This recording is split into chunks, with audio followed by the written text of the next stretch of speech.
ఒక cinema hero 2 సంవత్సరాల్లోనే రాజకీయాల్లో ఎంత ఫాలోయింగ్ ఎలా సంపాదించాడు? ఎందుకు తమిళనాడు యువత విజయ్ వైపు తిరిగి చూస్తుంది?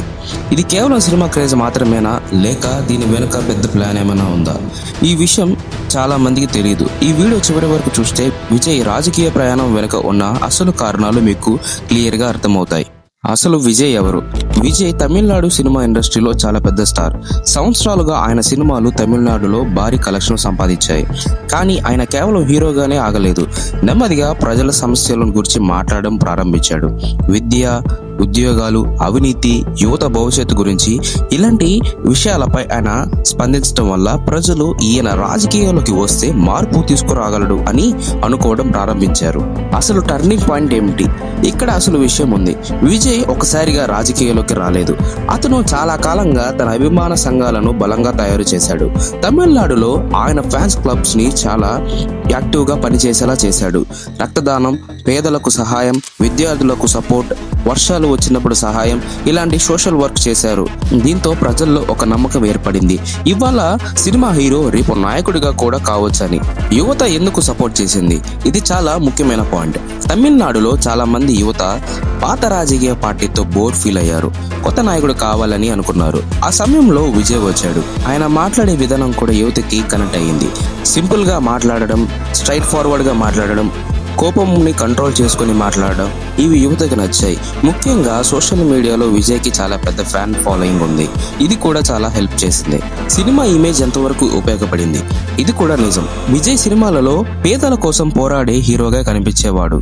అవినీతిని ఎదిరించే పాత్రలు చేసేవాడు. ప్రజలకు న్యాయం చేసే పాత్రలు చేశాడు. దీంతో చాలా మంది అభిమానులు సినిమా హీరో ఇమేజ్ ని నిజం జీవితంలో కలిపి చూడటం ప్రారంభించారు. అది రాజకీయంగా ఆయనకు పెద్ద ప్లస్ పాయింట్ అయ్యింది. విజయ్ ఫాలో అయిన పెద్ద స్ట్రాటజీ. చాలా మందికి తెలియని విషయం ఏంటంటే విజయ్ చాలా జాగ్రత్తగా తన రాజకీయ అడుగులు వేశాడు. ఒక్క రోజులో పార్టీ పెట్టలేదు. ముందుగా ప్రజల మూడ్ అర్థం చేసుకున్నాడు. తర్వాత తన అభిమానం బలం చూసుకున్నాడు. ఆ తర్వాత పార్టీ ప్రకటించాడు. ఆ ఫాలోయింగ్ వల్ల ఆయనకు మొదటి నుండి పెద్ద అటెన్షన్ వచ్చింది. ప్రజలు ఎందుకు ఆశగా చూస్తున్నారు?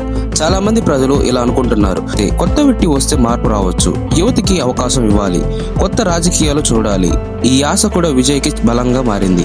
అలాగే ఆయనకు కుటుంబ రాజకీయ బ్యాక్గ్రౌండ్ లేదు అని చాలా మంది పాజిటివ్ గా చూస్తున్నారు.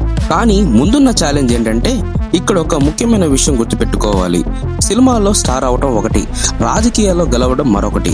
ఎన్నికలు చాలా కఠినంగా ఉంటాయి. ప్రజలు మాటలు మాత్రమే కాదు, పనులు కూడా చూస్తారు. అందుకే విజయ్ ముందు ఇంకా పెద్ద పరీక్ష ఉంది. ఆయన నిజంగా ప్రజల నమ్మకాన్ని గెలుస్తాడా లేదా అనేది రాబోయే కాలంలో తెలుస్తుంది. విజయ్ ఇచ్చిన ముఖ్య హామీలు. మహిళల కోసం కుటుంబం మహిళలకు నెలకు 2,500 రూపాయలు సహాయం, సంవత్సరానికి 6 ఉచిత LPG గ్యాస్ సిలిండర్లు, మహిళలకు ఫ్రీ బస్ ట్రావెల్, పెళ్లి సహాయం కోసం 8 గ్రాముల బంగారం ప్లస్ పట్టు చీర, అమ్మాయిలు భద్రత కోసం ప్రత్యేక టీం, స్కూల్ అండ్ రేషన్ షాపులకు ఫ్రీ శానిటైజరీ ప్యాడ్స్, విద్యార్థులు అండ్ యువత కోసం 9వ తరగతి నుండి 10వ తరగతి వరకు చదివే విద్యార్థులకు సంవత్సరానికి 15,000 సహాయం, యువతకు ఉద్యోగ అవకాశాలు, skill training programs, AI and technology రంగాల్లో కొత్త అవకాశాలు, రైతుల కోసం రైతు రుణమాఫీ, వారి MSP 3,500 వరకు పెంచుతామని హామీ, చెరుకు MSP 4,500 వరకు పెంచుతామని హామీ, రైతులకు రక్షణ సపోర్ట్ పథకాలు, ఉద్యోగాలు ప్రజల కోసం, అవినీతి లేని పాలన, ట్రాన్స్పరెంట్ గవర్నమెంట్, పోలీస్ ప్రభుత్వ ఉద్యోగుల సంక్షేమం, MSME చిన్న వ్యాపారాలకు సపోర్ట్, కొత్త ఇండస్ట్రీలు ఇన్వెస్టర్స్ ని తీసుకురావడం. ముఖ్యమైన రాజకీయ హామీ. పాత రాజకీయాలు ముగింపు, కొత్త రాజకీయాలు తీసుకొస్తాం అని విజయ్ చెప్పాడు.